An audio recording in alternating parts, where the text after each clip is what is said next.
All right. So when I was 33, I was diagnosed with multiple sclerosis, right? And the left side of my body was completely numb. The right side was going, like if I wanted to pick up a glass or something, I had to really look and pay attention that my hand was actually closing around the glass. I was totally fatigued all the time, right? Total brain fog. Oh my gosh, major migraines. My gut was a mess. I was scared to death because I had 3 little boys. And I was like, how in the heck am I going to care for these little guys if I can't even walk and carry the laundry basket to the laundry room, right? How am I going to do this? So when I got diagnosed, of course, that was a huge blow. I was scared. What am I going to do? I know what happens to people who have MS. And so I didn't do anything even at the time of diagnosis when I was offered some really high-powered medication. That scared me too.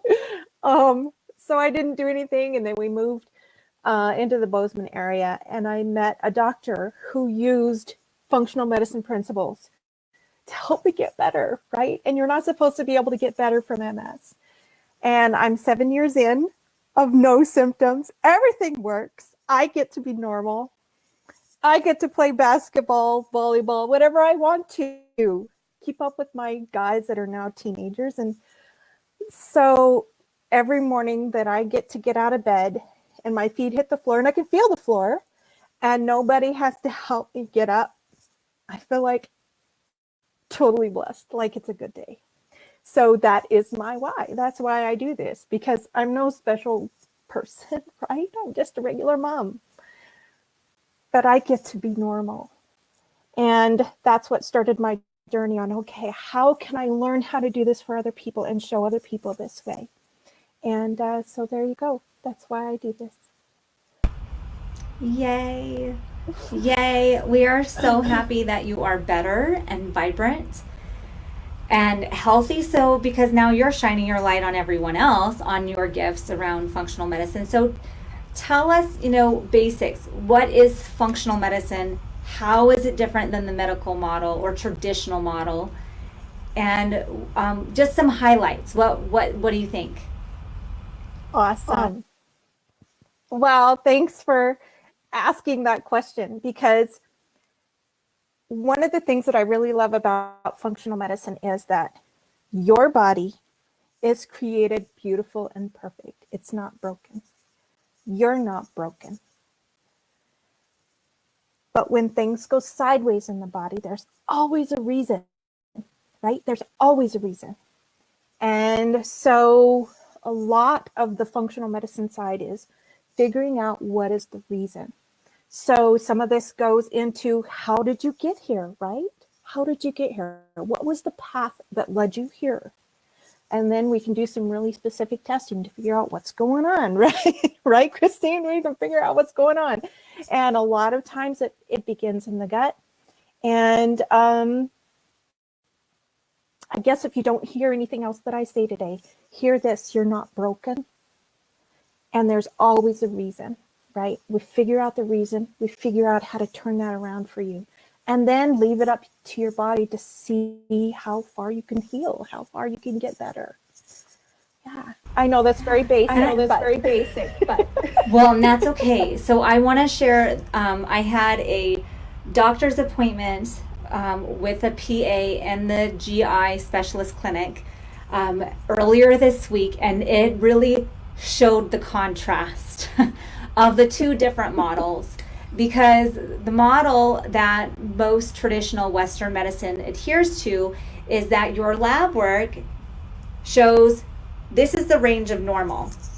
And if you're in that range of normal on your labs, then they don't think anything's wrong.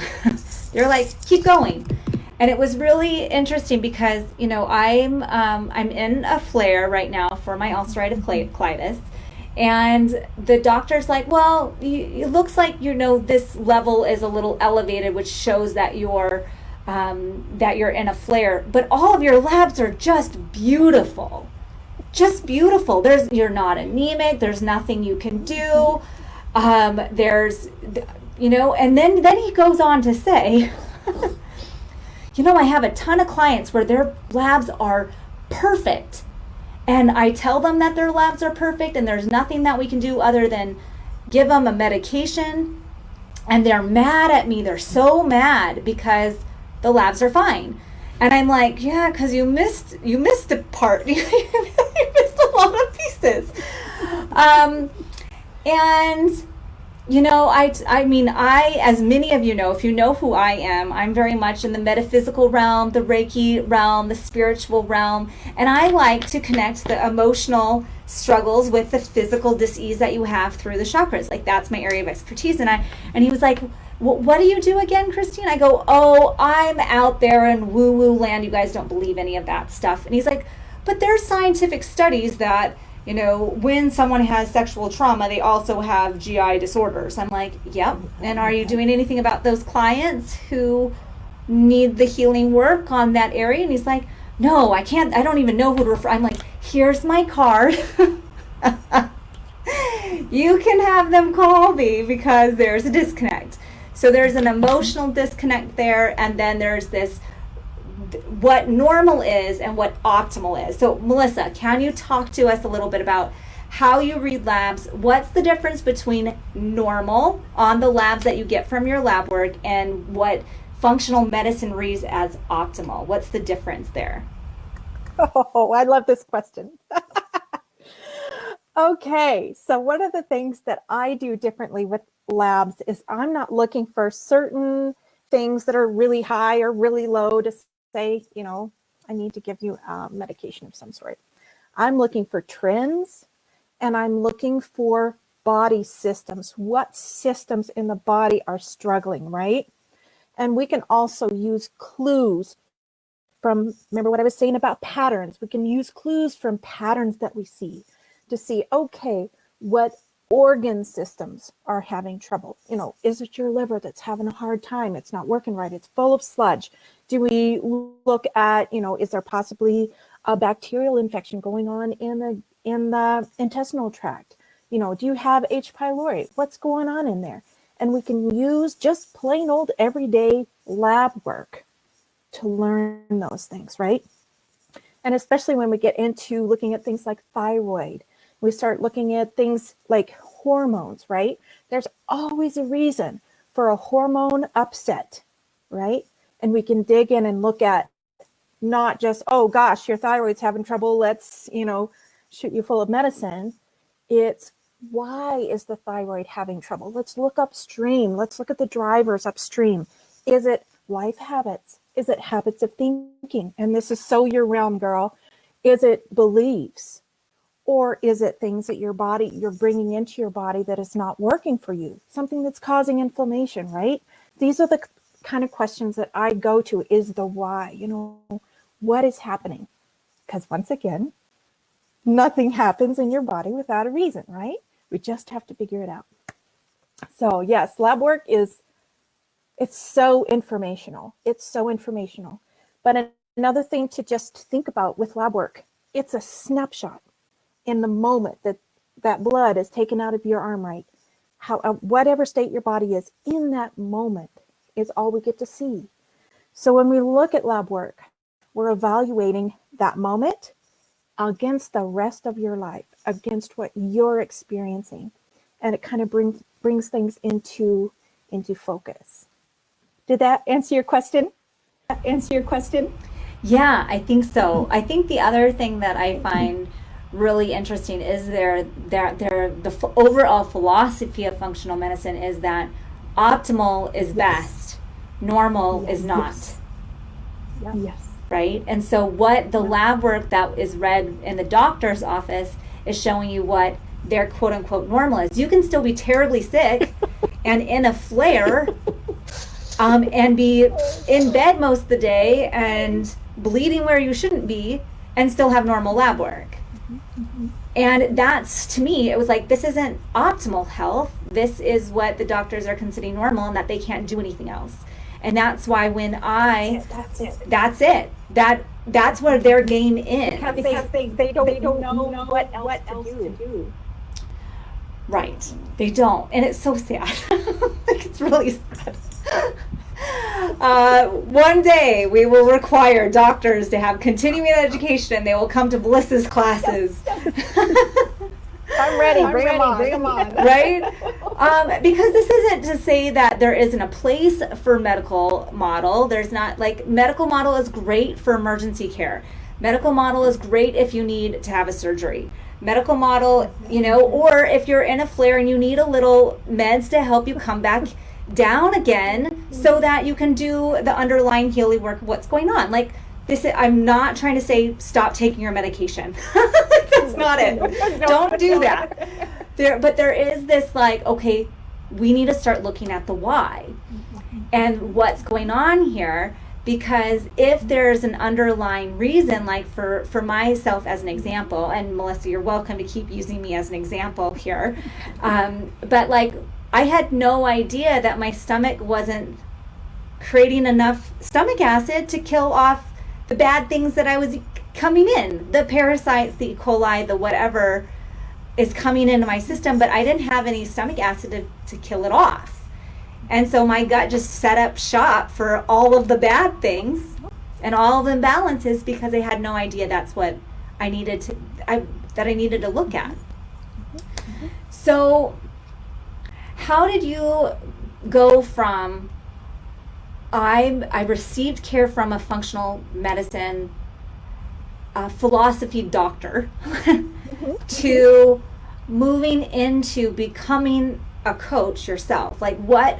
Because I know that you have, I mean, when you walk into her office, people, her whole wall is covered in certificates. So tell me what happened there. I'm addicted to learning. So I started out in just basic coaching school, right? I went to IIN, but I knew that what I was getting there wasn't enough. So I started doing deep dive classes into gut health, into neurological health. Well, that one I'm starting next week. And then into the School of Applied Functional Medicine. I worked as a coach with the Carroll College University, running actual studies with pain management and coaching and how that works together using just these principles. People with lupus, people with rheumatoid arthritis, those were the main ones that we worked with, and how using these principles could actually turn that around. And I was a part of that study, actually applying that. So yeah, I probably will have to use another corner eventually because I'm out of room. But I'll probably keep learning, because what I want to really understand deeply is, how does this body of ours brilliantly work, and how can I support healing in that body in the most simple way possible? So the next certification I'm going for is Applied Functional Medicine Practitioner. I'm already mostly there. I'll sit for another board for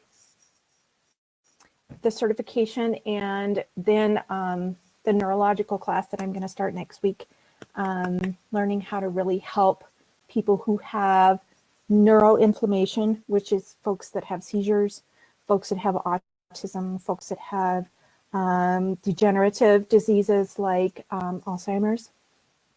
So learning how to do that with food and lifestyle. I mean, guys, it's right here. So yeah, thank you. So I want to take a couple questions in the question box. So the first one is, I have suspected that I have a gut health issue, but have been told you're fine. How can one determine if they truly have a gut health issue? If you're asking that question, then you do. Sorry to say that, but your intuition is going to be right. And Christine can back me up on this. I mean, I ask her that all the time. How does this feel in your body? Does this resonate with you? If you're asking that question, then you have a gut issue. Yep. So what would be the first steps for them to take if they know Come they have see something me. going on. So would that look like, I mean, you're going to be in the program too, but is there, I think we just you'd probably need to know a little more information than just a suspected gut stuff. And it could be that it's a lab analysis so that you could see if their white blood cells were kind of out of whack. Yep, that's where we would start. It's just basic blood work, like a CBC, CMP. I would love to see things like iron and ferritin, which ferritin is your stored iron, and serum iron is the iron that's actually in your blood. I would want to see A1C and fasting glucose. But if you can get those markers and just a basic CBC, CMP, that could tell us a ton. That would be the place to start. We would get a lot of clues from that, and then it would kind of give us a roadmap for where do we need to go further. Yep. So probably what I would suggest would be just schedule in with me. If you don't have a doctor who can prescribe that, get you the blood work that you need, I can do that for you. So just let me know. The best way to contact me, I think, would be through my website, sagebrushwellness.com. There's a little schedule button on there, and we can sit down for 15, 20 minutes. It's free. We'll just figure out what you need and what steps we need to follow for you. Does that help? Yeah, I think that definitely, like, so when I approached Coach Melissa, I basically hadn't had a normal bowel movement, like, at all, like not anything passing, for about 3 weeks. And it really was, do I keep taking this medication that doesn't work, or do I find the health specialist that can actually help me? And that was a huge I am now committing to myself and to my own health and healing. I'm committing to my self-care. I'm committing to the possibility that health is possible, that being healthy can happen, and not settling for less than that. You rock, girl. So another gut health question that's in the question box is that Stephanie says, I've read a lot about gut health being affected by the U.S. grown wheat specifically. Do you have any comments on that? Sure. And this is something that comes up a lot. So this is not a lone question by any means. So some people are sensitive to, like, the glyphosate that is used, Roundup, that is used in the soil and on the wheat. Sometimes that is what will trigger a response in their body. Some people are very sensitive to the actual gluten in the wheat.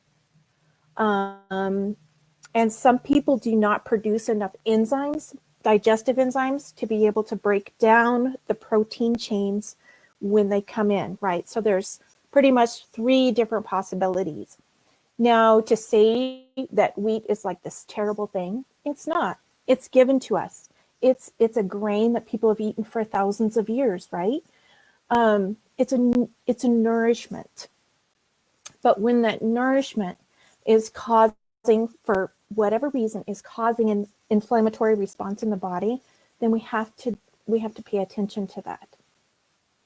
Does that answer your question?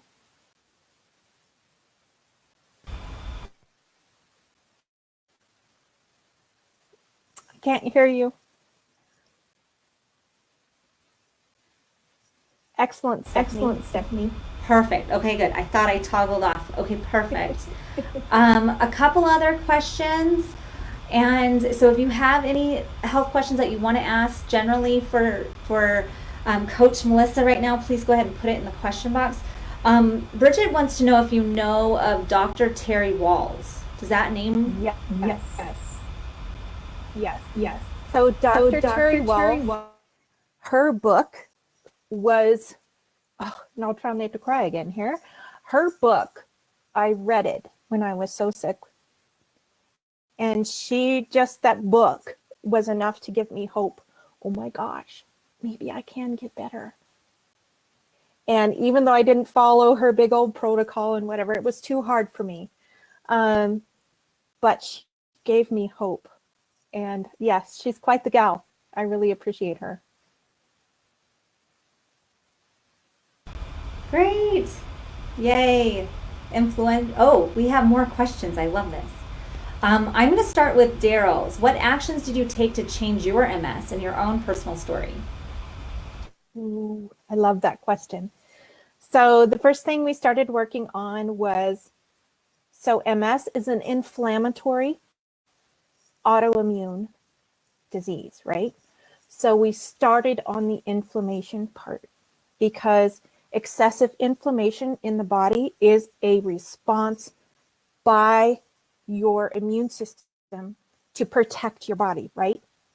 So working on what was causing inflammation in my body. So we were looking at foods, we looked at bacterial imbalances, we looked at mindset, beliefs, and I had some big ones, big limiting beliefs. We looked at the fear piece. We looked at deep trauma from my childhood. All of these pieces go together, right? And it took about 2.5 years for the last symptom to go away, but I just steadily healed. So those are kind of the basics for what we worked on.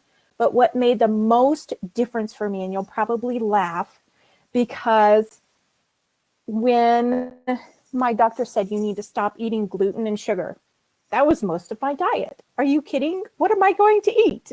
Is this really going to work? This is so dumb. But I thought, what the heck? I'll try it.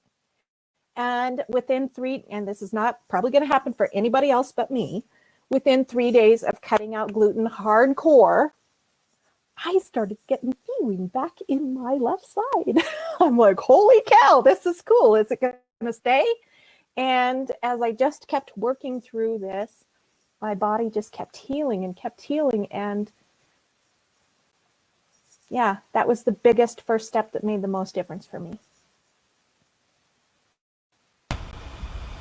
Well, and we had a question in the comment box about, would you have to have blood work first? And so when I just told my story on the chat box saying, when I met Coach Melissa, it was like literally 2 days before the stay-at-home orders hit. And so I just sent her my diet diary. And from that, she had enough clues to go, I think you have an infection. I think there might be parasites. We could be dealing with candida. And we were. And then we validated that later on. Okay. Another question. My partner has IBS. He met with a GI doctor in the fall, and they did not know what was going on and told him to eat for IBS. No matter what he eats, his stomach hurts. Does IBS oftentimes mean that they don't know what's going on? Exactly.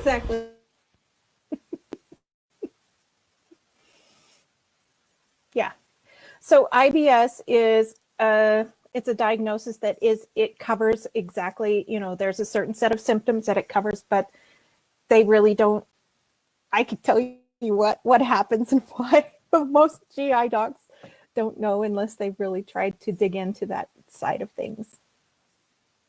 I don't want to throw GI docs under the bus though. It's hard not to. So hard. So I'm just kind of grouping all of the GI stuff first, and then we'll get to the other questions. But if someone had a suspected or was told IBS with stomach pain, what would be their first course of action? Okay, so first, I would hit food first, simply because that's the easiest, right? We get to choose what we put in our mouth. So one of the first things I would do would be to make sure that you're eating very bland foods, soft foods that are really, really full of nutrients, like things like cooked squash, right? I would go easy on the fruit. And if you choose to do some fruit, let's do berries. Make sure they're cooked or soft or something like that, even in a smoothie. I would go easy on things that have a lot of, like beans that have shells that are harder to break up. right? They're harder for your digestive system to break up. Anything that has like an outside, like even corn is gonna hurt. But making sure that you get enough vegetables and gentle roughage. If you want to do something like psyllium husk, that's a gentle one. But really looking at the food aspect, making sure it's easy to digest, because that's not happening with IBS. It's just going right through you. Some things that you could try cutting out for a month or two would be, one of the common ones I see that irritates IBS is dairy. Okay. You could try that. Just see what your body does. But when you're cutting something out, you have to cut it out 100% to really get the full, is my body is this gonna help? And it takes a little bit to see results, right? So be patient with your body, especially if there's intense inflammation going on. Give yourself grace, time. Another thing that can really help is, and you can look it up on Dr. Jocker's website, the ileocecal valve massage. And I know that's a weird thing to try to spell, but that can also help slow down that fast flow so that you can get a little more goodie out of your food. Yeah. All right. What's the doctor's name again? Dr. Walls? Is that who we were talking about before? Yeah. Dr. Jockers. Oh, yes. Dr. Jockers. Yeah. He has an awesome video. And what's the website for them to do the ileocecal massage? Go to Dr. Jockers. Okay. And search for valve massage. Okay. Perfect. Annika asks how to determine which foods to eliminate first. I'm assuming those big ones first. All of dairy for a month. Dairy. All. So when people ask me what I'm eating right now, and I tell them bone broth, meat, and overcooked vegetables. That's all I get. There is no dairy. There is nothing exciting. There's no sugar at all. There's no fruit for the most part, because I have candida in my gut as well. And so it was a full commitment to, I'm going to give my body the time to heal, and I'm going to see how this feels. And the pain went away, the gas went away, the burping went away. All of these things settled when I ate seriously clean. Like nothing, like everything is overcooked and meat. And you guys know me, I'm not a huge meat eater. Like, I live with a vegetarian. But when it came to it, and Melissa was like, well, how does that red meat taste to you? What's your intuition tell you? I'm like, oh, it's so good.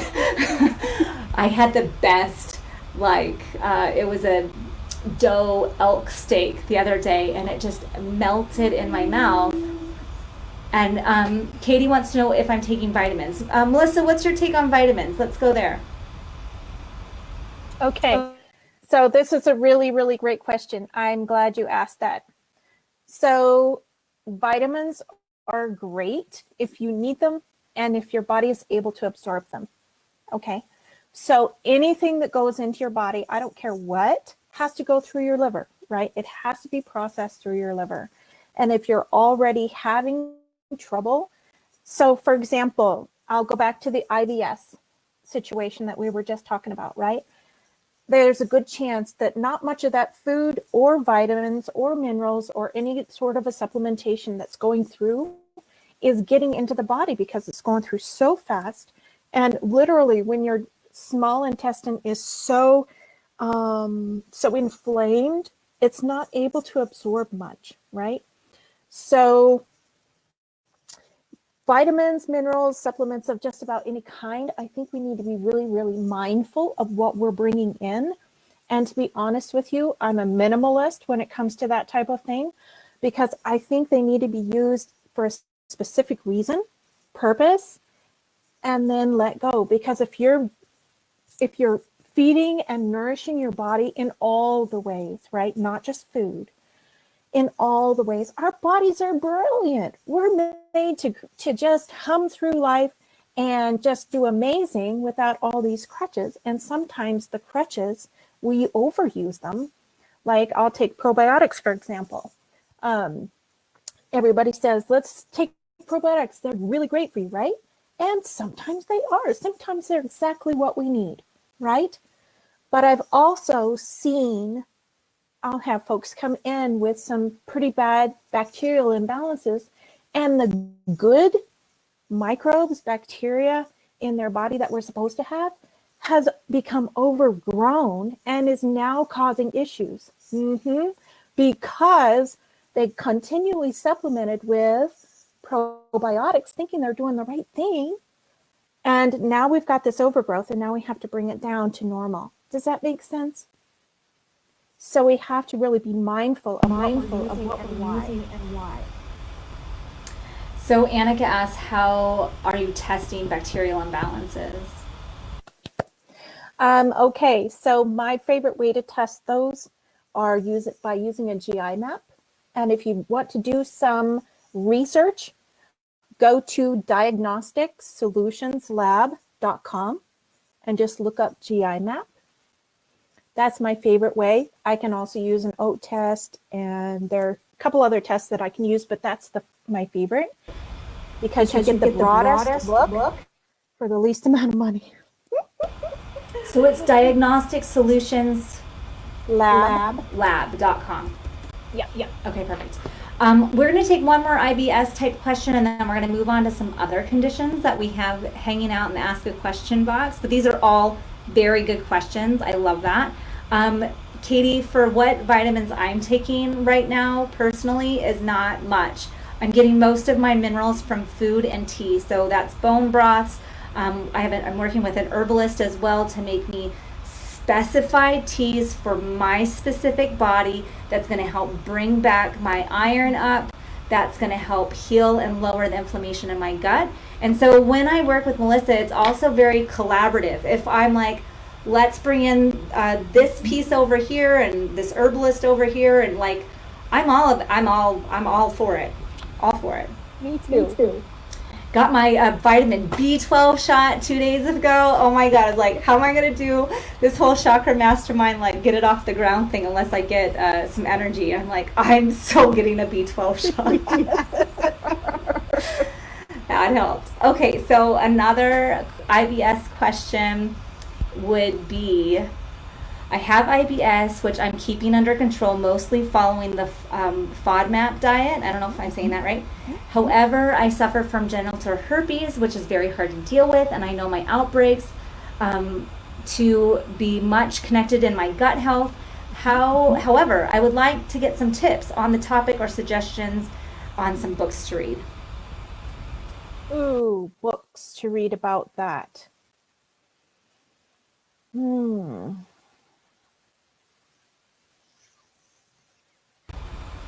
I don't have a good answer for you right off the top of my head, but I can do some research and get back to you. Would that be all right? Okay. So have you noticed a strong connection between those who are having IBS and genital herpes?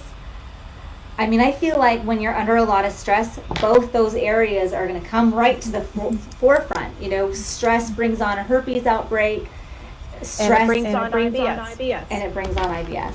So from my metaphysical point of view, it would be self-care, like carve out time in your life where you can dedicate to your self-care.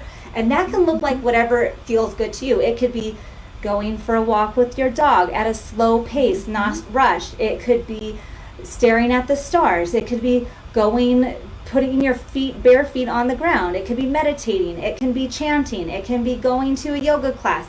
Like, there are so many different ways that you can look at stress and stress management, but I guarantee you the biggest thing is to make time, carve it out in your schedule, and commit to it every single day. No. So just to speak to the IBS and herpes connection, you hit it on the nose because that's your common denominator between the two. But also, when you have that IBS, and especially when you're in a flare, your immune system is working its heart out for you, but it's not being able to cover all the bases, right? So herpes is a virus that can really live in your intestinal tract. And I would also, and this is something I've seen so far 100%, is that when you have herpes, you don't just have the viral, you also have bacterial imbalances and probably some yeast going on. If we can address those other pieces, then your own body's immune system can help take care of that herpes piece. Does that make sense? So when we take care of the other pieces that we know we can and we can affect positively, then your body can really help keep that viral load of the herpes virus low. Yeah. Wonderful questions, you guys. Okay, few more. The next one I have is I get vertigo and tinnitus. Is there anything I can do to help reduce it or eliminate this? I wonder if my gut has anything to do with it. I love that question because you hit the nail on the head. Most of this would begin in the gut. We would also need to see what else is going on as far as, latent bacteria is usually a piece of this, especially the tendonitis piece, because it's a how do I say this well? It is a kind of an inflammation, but it's not just an inflammation. It's messing with the nerves, right? And when we understand what's going on there, then we can pull that back. That one would take some investigation. But I would love to walk that road with you. That one would be so interesting. Yes, I'm a geek here. I love to figure things out. And that is one of the reasons why Melissa, she's like, oh, you stumped me. Let me research and I'll get back to you. And then she does, like the next day. So I think it's been such a pleasure working with Melissa because I've never worked with a healthcare practitioner. Well, one, in my history, every naturopath, health provider basically looks at me and gives up within a matter of a week or two, every single time. And Melissa was like, oh no, they just didn't get it. I don't know if you put it that terms, but that's what I interpreted. And it was like light bulbs constantly going off for her. When the biggest surprise I've thrown at her is that because I'm doing Reiki every day, because I consistently receive Reiki, everything is on fast forward, and I think that kind of shocked you. Totally. I had never had any interaction with Reiki before, and I wasn't ready for the power of what you do. I wasn't ready for that. It's amazing. It's a good tool for sure. Okay, here's another question. Have you worked with scleroderma? I have the limited version of the autoimmune disease and have made great strides, but still have a few lingering symptoms. Yes, I have.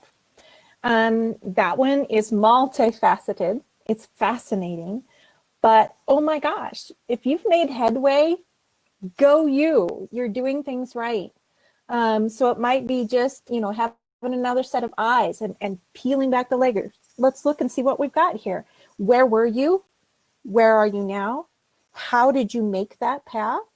And where do you still need to go? And what is in this space here? Let's figure it out. Yeah.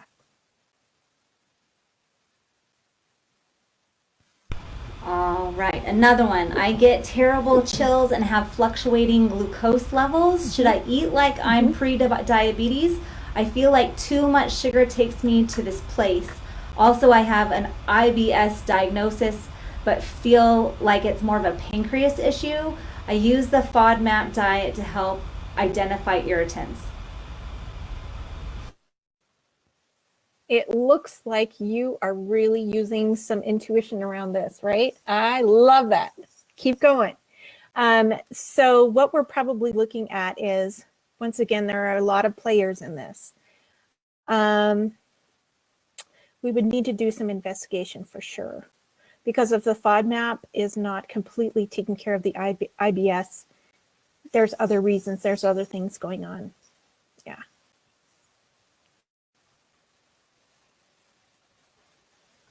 Oops, I can't hear you. I forgot. There you are. Do you draw blood levels for all the vitamins? We can. That would not be my first step, and I'll tell you why. Because there's, once again, always a reason, right? So there will be a reason why your body is either not taking up the vitamins that you're taking up in your food that's coming in through your food or supplements or whatever. There'll be a reason why that's not getting into your body. So I start by, I want to see the big picture, right? We can do testing to get your actual levels of all your vitamins and nutrients. But that's usually something that I do later on when we're like, okay, we're stuck. Let's figure this out. We need some more information, right? But I like to look at the big picture and figure out, why are you not getting these vitamins and minerals in already from what you're doing, right? So let me just give you a quick example, and you're going to relate to this a little bit, I think. So especially like your B vitamins, when you're under long-term stress, your body blows through B vitamins like nobody's business, especially B12. And if you're not being conscious about the stress piece, working on that, but then also bringing in enough B containing foods or supplements to support that, you're going to have a shortage. It's just the way it is. It's common sense. So, figuring out the whys can really help us understand why, what's going on, with, if there's not enough. And this is kind of similar to that. Do you know that, Annika asked me, do you know the reason you have low stomach acid? And I learned from Melissa, because of chronic stress. Yeah, I mean, it's just, I've had if you guys know my story, we can go back 10 years to when I was in an emotionally abusive relationship. I had to sneak my stuff out of the house to leave my first husband. Then it's been, let's see, he's going to be 14, so that's 12 years of a custody battle.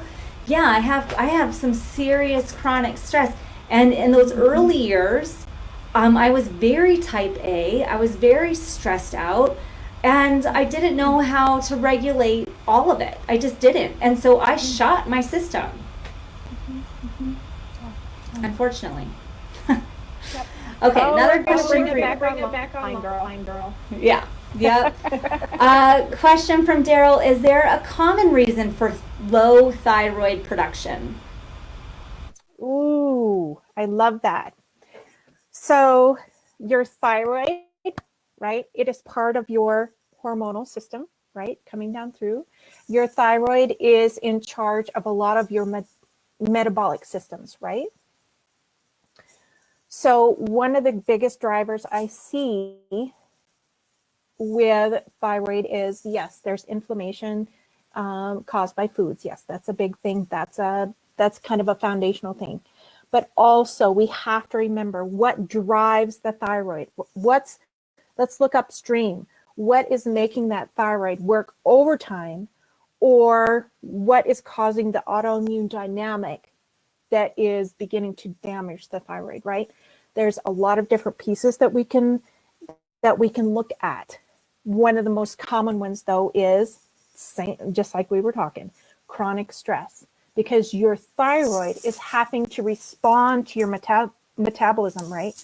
When you're under stress, your body's working way harder than it would if you were at rest.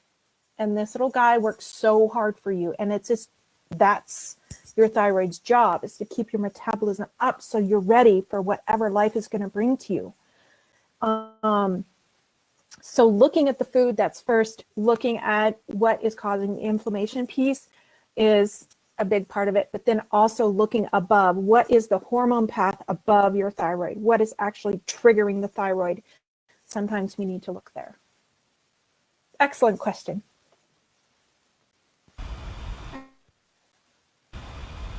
So another question, this is very similar to the vitamin question. Do you draw blood for food allergies? I like to do a blood spot test. I like to use a kit that you can actually, I just ship it to your home, you prick your finger, put it in these little dots, and then send it back in. We can do a blood draw. I don't necessarily care to do that. That's not my, that's not my favorite way, but if we have to go really deep and we have to do something like an oat test or something like that, that's part of that test, is figuring out the kind of the minutia of what your body is being inflamed to. So overall, the way I feel like Melissa looks at things, and correct me if I'm wrong, is like, let's look at the big picture system, what's working, what's not. And as you go through her coaching and looking at your diet, looking at your lifestyle, looking at what's working, what's not, then towards like a couple months into it, then you're tweaking and dialing it in. And that's when those food allergies, the vitamin tests would come into play. But you're looking at bigger things, GI maps, blood tests, all those bigger things in the beginning, because so often our medical model system misses things right from the beginning that Melissa's so excellent at seeing and connecting the dots with. Like when the first time I saw her, I go, well, I've had chronic migraine since I was 18, and I have this, IBD, ulcerative colitis. And she's like, oh, well, as soon as we heal your gut health, your migraines are going to go away. Just like, what? Not a single naturopath I've been to numerous had said that, but it was just like, well, of course they're connected. Oh my God, I love this woman. So you described it perfectly though. Because sometimes when we look at the big picture and we fix the big pieces, the little pieces just fall into place because our bodies are so freaking awesome. That's how it works. Yeah. So it's coming back into the state of flow. It's helping the body find its own balance and listening in.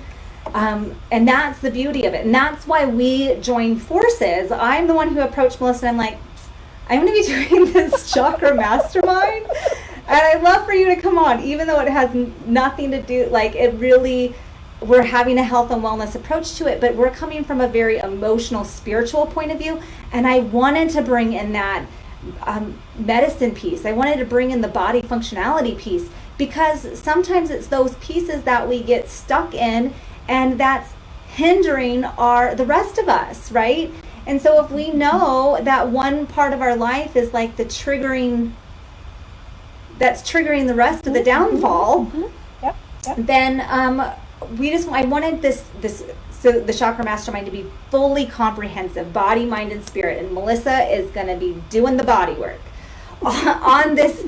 And so she is going to be joining us once a month. This is a 3-month program. So once a month, she'll be answering questions very similar today. We might get a little bit more specific because we're going to have a smaller group in our chakra coaching program. And so if you are wanting more information, click the button, join the Chakra Mastermind. It's going to bring you to a page that's going to talk to you all about it. If you are interested in jumping on a call with me to talk about it, but it's going to be very fully for those who are spiritually minded, those who want to connect the dots to the physical health issues, the underlying emotional and spiritual components. So I'm going to be working on the emotional, spiritual components, the mindset, the limiting beliefs, the energetics, and Melissa is going to be one of our 2 coaches that are really going to take more of the health and wellness focus.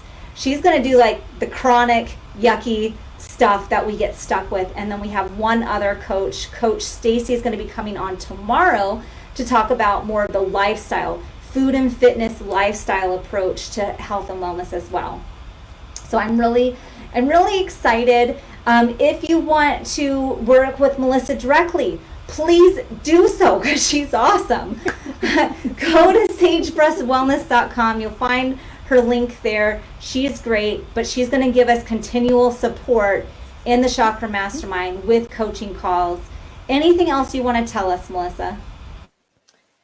Not much, I guess. I'm just so excited to be here, and I'm so excited to learn from you. Oh my gosh, this is such a new world for me, and I love how we're just getting to meld the emotional, spiritual side with just functional body, functional medicine, putting it together to give a complete service to our people. I'm so excited to do that. I'm seriously excited too, because I'm pretty good confident level when it comes to connecting the dots. I know why I have the GI issues I have. Yep. That's no surprise to me, but it was how deeply embedded it went that I needed support with. And so I'm so happy to have you as part of my life, part of our Chakra Mastermind team, and to do this experience together. And I'm so happy to teach you some of these other tips and tricks along the way. So this will be great. If you want to reach out for anything, feel free to do so. You can find me at ReikiCafe You can shoot me an email at Christine@ReikiCafeUniversity.com and let me know. And I'm happy to direct questions over to Melissa if you need the contact, if you need support. We're in this together, you guys, and that's why I love doing a Chakra Mastermind. It means that we're all going to have a small group of individuals together with a common goal of health for body, mind, and spirit, and that we're all here to learn and to teach. And so we're all coming this as a group together. So if you would love to join us, if you have questions, click the button, reach out, happy to chat. All right, everyone. Thank you for being here. Take care, everyone. Thanks, guys.